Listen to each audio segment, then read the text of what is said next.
அன்பு நண்பர்களே,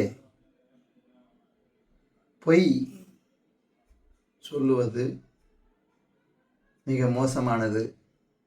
பொய் கூடாது என்கிற பொருளில் நான் கூறியிருந்தேன். ஒரு நண்பர் கேட்டார், திருவள்ளுவர் பொய்மையும் வாய்மையிடத்து புரைத்தீர்ந்த நன்மை பயக்குமெனின் என்கிற திருக்குறளில் பொய்யை நன்மை கருதி பயன்படுத்தலாம் என்பதாக உள்ள அந்த குறளை மையமாக வைத்து பொய்யே கூடாது என்கிறீர்கள் என்பதாக சொன்னார். நண்பர்களே, நாம் ஒரு விஷயத்தை புரிந்து கொள்ள வேண்டும். பொய் என்பது மிக மோசமானது. அந்த பொய்யை நீங்கள் பயன்படுத்த தொடங்கிவிட்டால்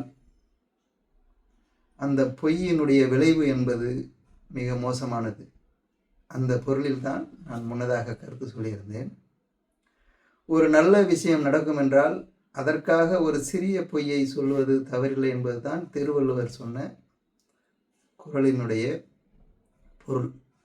ஆனால் இன்று நடக்கிற அரசியல் செயல்பாடுகள், ஆள்பவர்களின் செயல்பாடுகள், அரசியல்வாதிகளினுடைய செயல்பாடுகள், அவர்கள் பேசுகிற பேச்சு பொழுதொரு பொய் நாளொரு பொய் என்பதாக விதவிதமாக அவர்கள் அடுக்குகிற பொய்களை நாம் காண்கிற பொழுது, அவர்களுடைய பொய்யான செயல்பாடுகளை பார்க்கிற பொழுது, பொய்யர்களை நாம் புறந்தள்ள வேண்டும், பொய்யர்களுக்கு உண்மையின் மூலம் பதிலளிக்க வேண்டும் என்பதுதான் நமது சரியான நிலைப்பாடாக இருக்க முடியும்.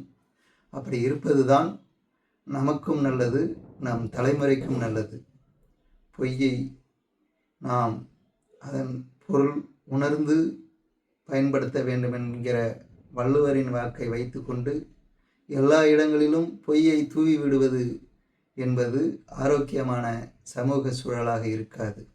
எந்த சூழலிலும் பொய்க்கு எதிராக நாம் உண்மையையே நிறுத்துவோம். உண்மை எப்போதும் வலுவானது, நலம் பயக்கக்கூடியது. நன்றி.